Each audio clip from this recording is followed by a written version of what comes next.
Baru main perkutut, baru berapa ya? Sekitar 7 bulan, masukin tahun 7 bulan lamanya hobi perkutut.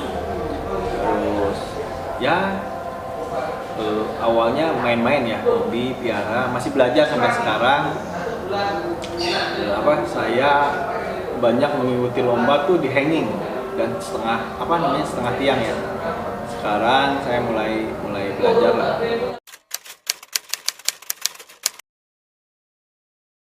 Ya ini Mike Tuhan. Sebenarnya namanya dulunya Golden ya. Jadi ini dikasih nama oleh perawat yang sekarang, Pak Haji Kholil dan Pak Asen, pemilik peternak Kristal Surabaya.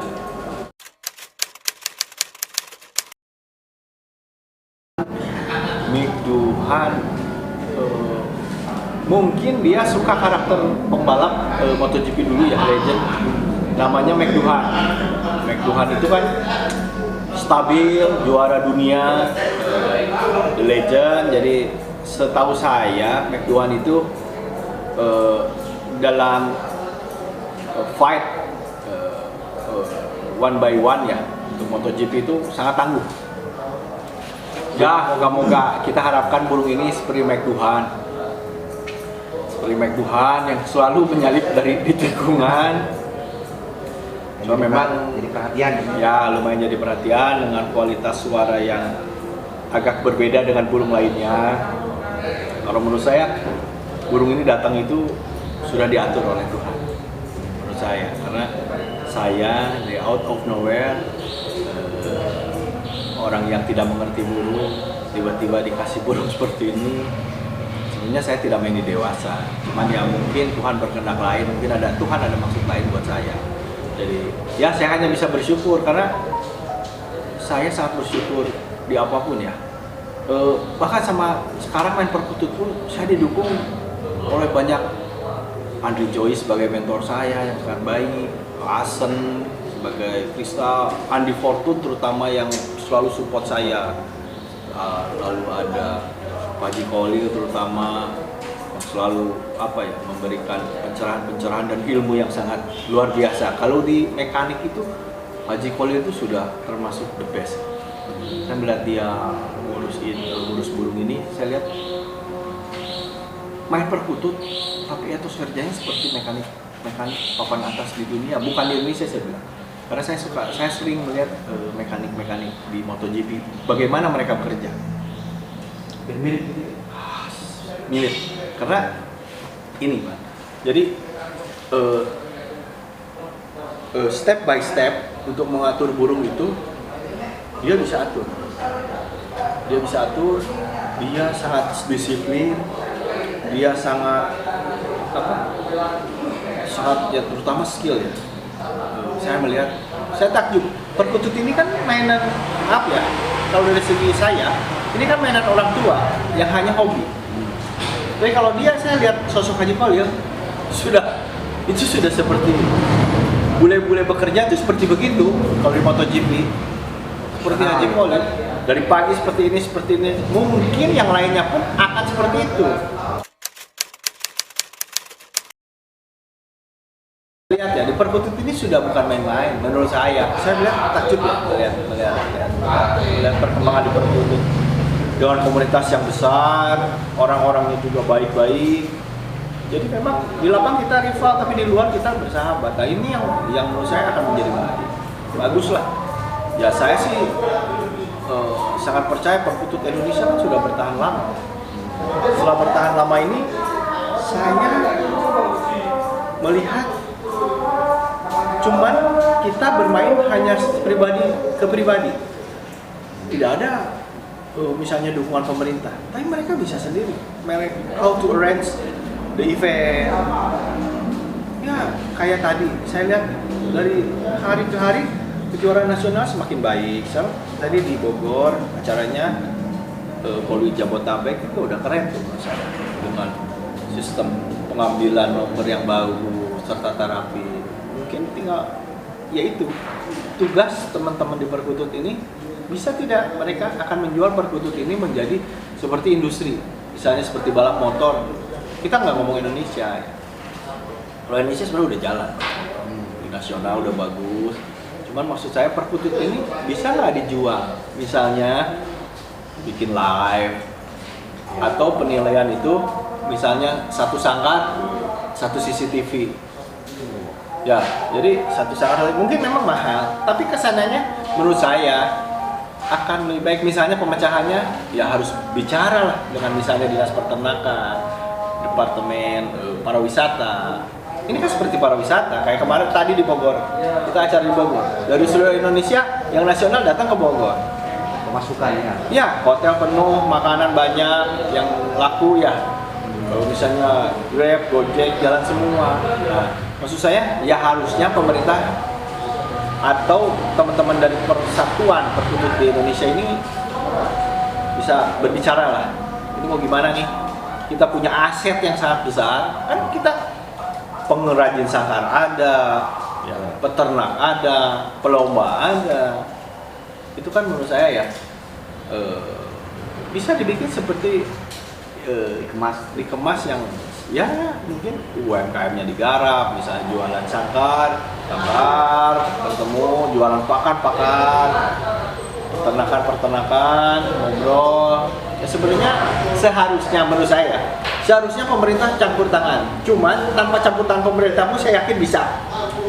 Karena di Perkutut itu saya lihat banyak orang-orang menurut saya hobi dan orang besar, secara finansial ada range-nya panjang. Jadi yang menengah ke bawah juga ada yang main, atas main, udah enak ini. Tinggal teman-teman pengurus mengatur nih, mau dibawa kemana? Mau dibawa kemana nih arah Perkutut misalnya? Ya memang mereka kita sangat bersyukur Perkutut tanpa disetting gimana pun sudah jalan, sudah enak.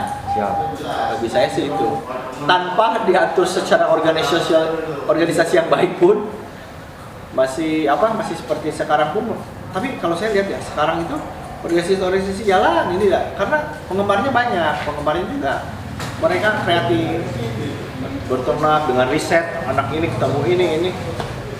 Itu sama kayak motor di riset mau lebih kencang ya ini.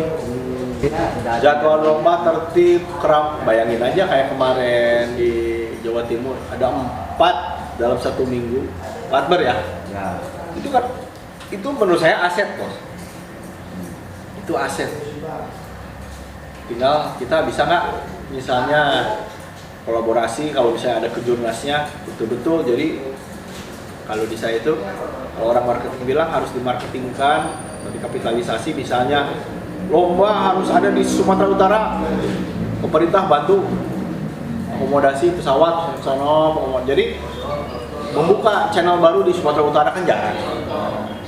Sumatera di Kalimantan, kalau Kalimantan katanya rame katanya saya dengar, tapi saya nggak tahu, baru sih saya juga.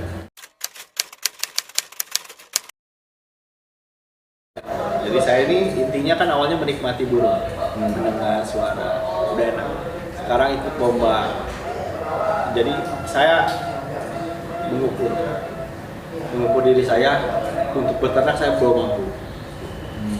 Karena dalam ya saya punya prinsip saya harus fokus. Misalnya saya untuk lomba, ya udah deh lomba dulu, fokus dulu nih burung gimana. Kalau ditambah ternak, kapasitas otak saya belum mampu ke situ. Kalau ternak itu sudah ada Kristal, Fortune, banyak, ADL, ada ALF, Haji Arif, sahabat tua. Bagus lah, udah banyak lah yang bagi-bagi tugas ini. Bagi-bagi tugas, jadi saya tinggal menyortir lebih mudah kerjanya. Duhan ini pun sebenarnya harusnya masih peak junior ini. Ini tuh keajaiban, jadi kadang-kala ya Tuhan itu pengen memperlihatkan bahwa dia berkuasa. Nah ini seperti ini ceritanya. Tuhan pengen memperlihatkan bahwa dia berkuasa. Anak-anak ini masih 10 bulan. 10 bulan harusnya teman-teman seangkatannya tuh masih di junior sama mau naik ke apa ya kelas setelah hanging itu hanging gitu kan satu lagi kan senior. Di senior. Ini udah langsung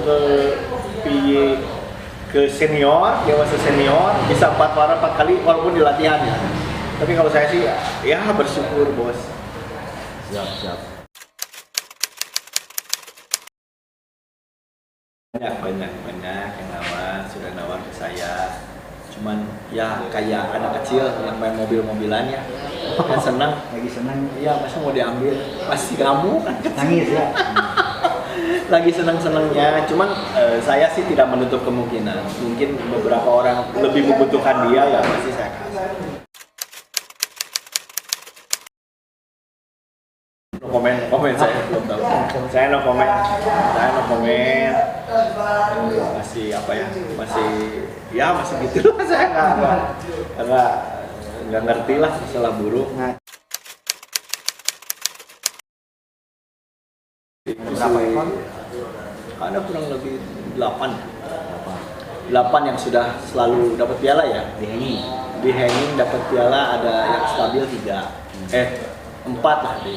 Tulele kan gitu. Ya, tulele, ada yang saya tuh apa ya? Cocok dengan kristal dan fortune 188. Saya paling cocok itu. Cuma sekarang dimasukin amunisi baru ya. Dari ALF yang sudah bisa juara. Cuman memang saya fokus ke 2 peternakan itu, kristal dan fortune. Tapi junior sekarang sepertinya 7. Tapi masih proses jauh, Bos. Jadi saya masih belajar megang seperti terus kan ya, makanya saya berguru terus ke siapapun ya. Paling utama ya Kaji Kolil, tapi yang lain pun sampai saya ya belajar terus ya. Fadila, Fajar. Sekali lomba The Golden Kung Team tuh sampai 18. Enggak, sebenarnya bukan lomba itu. Jadi saya ngajak jalan-jalan. Burung ini kan harus dibawa latihan. Oh itu tuh belum, bukan berarti burung siap lomba semua berarti ya yang dibawa? Tidak. Jadi saya mendidik seperti anak. Saya mendidik pembalap-pembalap saya kecil-kecil itu. Dia kan harus dibawa jam terbang, dibawa jalan. Terbang ketiganya ya. Ya. Masalah nanti bisa konser atau enggak? Nggak masalah. Ya tanpa dia diajarin. Latih mental gitu ya. Saya kan mendidik anak-anak pembalap saya dulu, zaman dulu tuh. Dari Subang ke Surabaya pakai mobil, bayangin aja. 12 jam lebih dulu ya. Ya, tapi dia akan menjadi pribadi kuat. Ya akhirnya saya keluar yang namanya Andi Farid. Ya. Tim dari kampung bisa didik anak, bisa ke dunia, Bos. Ke Moto2, Moto3. Bilang. Ya, jadi bagi saya semua kan harus kena proses. Proses dan tidak sebentar, Bos, lama. Dan sayangnya pun dengan sekarang, posisi sekarang, skillnya nol banget. Nol besar. Nggak tahu apa-apa. Jadi saya tuh hanya dipantau aja gitu. Belajar. Kemudian saya punya pembalap MotoGP, dia punya motonya bagus tuh. Never give up. Udah itu. Jadi jangan pernah menyerah. Never give up itu di apa ya? Dengung-dengungkan jargonnya oleh The Maniac Yo. The Maniac Yo itu Andrea Iannone. Ya kebetulan saya dulu sering ketemu dia. Cuman dia sekarang sudah tidak balap MotoGP. Itu never give up ya, untuk teman-teman ya itu fokus, never give up, gak pernah mau nyerah, udah aja Terus mencetak mau burung jelek juga dilombain lagi, latihan lagi, sudah ya sama hidup juga gitu, jangan pernah menyerah.